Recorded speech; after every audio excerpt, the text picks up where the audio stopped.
Hi guys, Paul Pluta on the Paul Pluta channel. Remember guys, like, subscribe, and tell your friends about my channel. Tell your friends about my channel. Remember guys, man cannot live on Google Ads alone. So also guys, make sure you get a paid review. You could sponsor me on Patreon. If you sponsor me on Patreon, you get secret videos. That's right. The new Archie Luxury movie, they're getting a preview. They're going to get a preview advance. Everyone's going to be ahead of the game. So guys, remember, like, subscribe, and tell your friends. And don't forget, keep me full-time on YouTube. Paid reviews. Man cannot live on Google Ads alone. I depend on these paid reviews to keep me full-time on YouTube. Okay guys, we're doing a paid review. Dear Archie, please refer to me as ABC throughout your video. I'm sending $20 US your way for your review opinion because you don't do shits for free. I want to run a few watches by you. You will notice that I'm a chrono freak because I personally believe a watch should do more than just tell the time and give today's date. However, the Rolex sub is one exception I'm prepared to make. Another bigger pet peeve of mine is having anything polished on the dial, be it hour markers, outlines of subdials, or hands. The glare just pees me off. First up is the IWC GST chronograph in titanium. Reference IW 3707. 3707, yes. I absolutely love the darker case and bracelet. The dial has elegance, legibility, and function. I know it's an ETA movement, but the styling is very German. Porsche-like, even bold yet smart. The second-hand market for IWCs is very much a buyer's market at the moment. I wonder if that will change anytime soon. Probably not. This has unfortunately meant that IWCs take such a hit, it's almost reaching category S shitter proportions. All in all, the watch has a unique character that resembles no other ETA 7750 based chrono in my opinion. What do you think? Number two, second is the Omega Speedmaster 3520.50.00 triple calendar in steel with black dials and white hands. This to me is the best version because there would be no glare from the hands or bezel insert. I'm hesitant about the Moon watch because there is no date and it has now become overproduced due to the 50th anniversary. The crazy complication would probably make servicing costly, but don't you think it's a cool piece? Anything else like it on the market?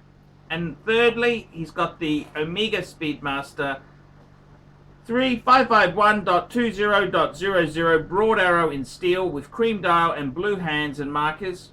I love the slight contrast offered by the off-white dial and hands. I also like the black dial version.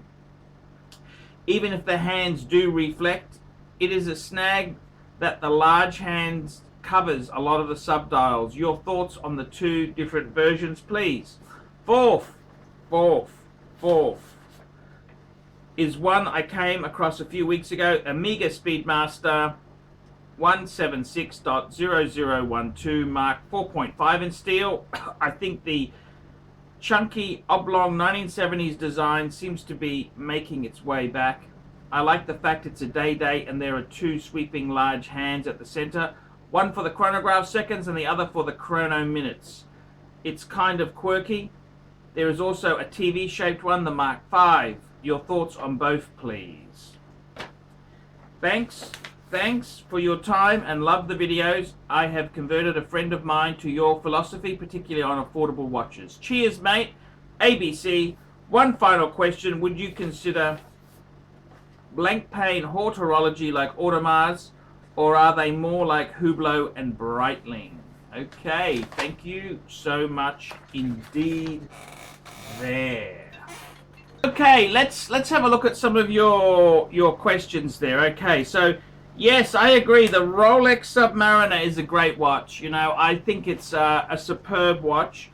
I've got to tell you, I think a watch that just tells you the time is quite okay. I really, you know, I'm somebody who started off with an Explorer 1. That was just a minutes, hours, and seconds watch, and I really loved it. I really loved it. Don't be so critical on these non-chronograph pieces, but I do understand the chronograph genre. I do indeed.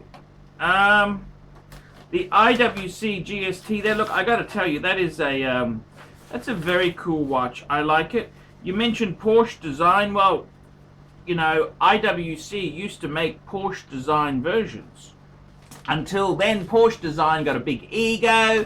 They didn't want to work with IWC, and they decided to make their own type of watches, which, you know, it's the IWC Porsche designs are the collectible ones there. So to answer your question there, the IWC, look, I think they are a bit of an interesting piece there. They're a bit like Breitling in the sense that Breitling has relied on a lot of Valjoux 7750, that standard type of movement there. I think, see, you've got to remember that IWC didn't try and stiff anyone. It's kind of evolved this way because you've got to remember, in the 1970s, even Rolex was using a Valjoux movement in the Daytona.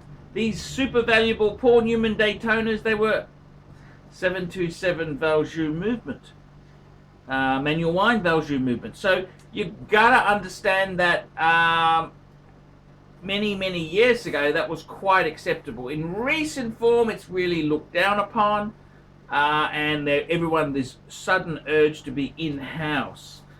I think with IWC itself there, you know, I really do think the brand is more than just a you know, it's not just relying on that movement. It's the design, the execution, because basically IWC, they're German speaking in that Schaffenhausen, they're German speaking Swiss, and that's why they've got that attention to detail, which is, I think IWC itself there, I think, you know, yes, the ETA models will be a bit harsh, they are going to be a bit flat, but I really think IWC is a brand which will rebound. The Germans love IWC. In different markets, IWC is pulling quite strong. I've come into the brand, and yes, they are a bit soft in Australia, but I kind of think they are a great watch, and you know, you want something different to Rolex. So I think you buy IWC, it's not necessarily just for the movement, although they do have in-house movements. You're buying an IWC for that attention to detail. They've really pulled out the stops to make a great watch. So I think there could be some great upside. At the moment, they are a bit flat. They used to be so damn hot. This is the crazy thing. IWC was so hot. They were super hot. So there's nothing to say they won't bounce back again. The next thing is your Omega triple calendar in steel. Yes, I quite like this watch. Very cool sort of watch there. Yep. Omega has got a great history of chronographs. I mean, if you think back to time, Omega really walked all over Rolex when it came to chronographs. In the 60s and 70s, a Rolex was just using a Valjoux movement. Then they went to a Zenith movement. I mean, Omega was really, they've had some really funky things there. The Mark IIs, they've had so many interesting chronographs. The Flightmaster, I mean, come on, look at the Flightmaster. That is a piece of engineering prowess. I mean, that's better than any GMT. Yes, it's a bit 70s. Yes, it's a bit dated. I grant you that. But that was a pretty interesting piece of kit. So the triple calendar in steel, I quite like. I think it's an interesting piece. Then you've got the broad arrow. I quite like, I gotta tell you the truth there, white dial or black dial. I quite like a white dial sports watch. I'm wearing my Rolex Explorer 2 Polar today. I gotta tell you, I really do love a white dial on a sports watch. So I gotta say, I really do love the blue hands on that Omega that you've got there. That's just a really well done. I really love the broad arrow with the white, the cream dial with the blue hands. It's just, I don't dislike the black one. I don't hate it. I don't hate it. In fact, I quite like it.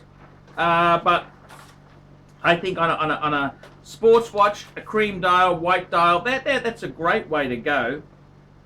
I'd probably prefer it. If you've got a few chronographs yourself there, I think it's probably, you know, the black one is more traditional. Depends which way you want to go. It could be a little bit extreme for some people there.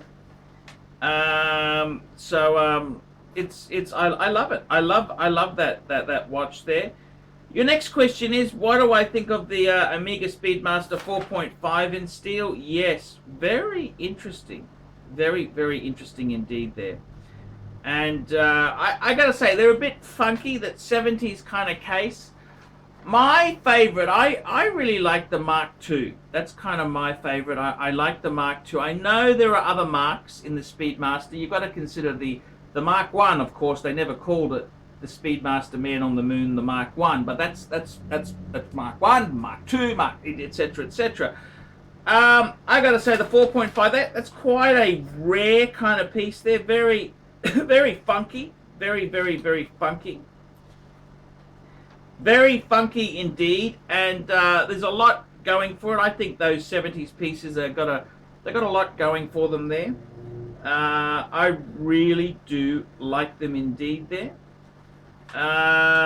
So yeah, I reckon that's great. I reckon that is fantastic. That there you've got some great pieces. You didn't actually tell me. Did you have a sub or you don't have a sub? I can't quite work that out, but the sub date is a icon. You've got some really nice pieces there, and I agree. Sometimes you've got to have a different genre, different people for different horses for different courses.